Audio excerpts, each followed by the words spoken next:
Now let's go to Tasmania, and the Tasmanian division of the Anglican Church has been accused of encouraging discrimination against transgender people. The church has called on schools to teach that being a man or a woman is fundamental to being human.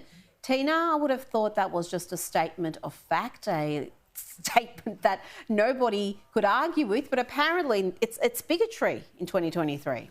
It's a statement of fact, and this is just getting ridiculous. Why we have to complicate life, keep things as simple as possible. And the activists just have to settle down and, as some of the lefties would say, accept the science.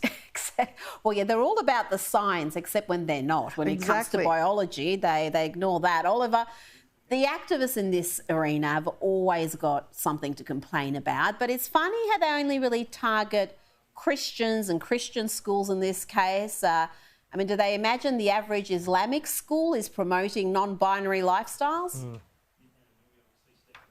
Yeah, it's a really good point you make there, Rita, and it shouldn't really come, obviously, as any real surprise when we're talking here about religion. And yes, in this case, it's the Anglican religion, but as you say there, it might be, in other religion, it might be in the Islamic faith. So the activists see an easy target in these conversations. As Tina just said, it gets all the lefties going, and then they make it an issue bigger than Ben-Hur. But it shouldn't come as a surprise to anybody, and that's the faith, that's the teachings of that particular religion.